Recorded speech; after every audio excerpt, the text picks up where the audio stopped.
Позитивна воспитувачка во изолација испрати цела група од 12 дечиња од детската градинка во Новосело, како и нејзината колешка со која заедно работеле.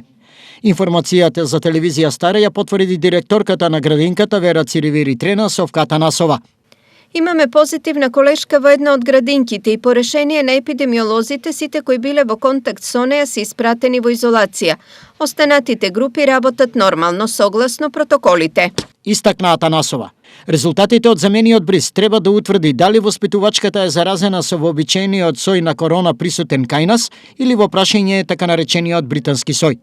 Во моментов, заедно со 7 новорегистрирани, бројот на активни случаи на пациенти со COVID во Штип изнесува 102.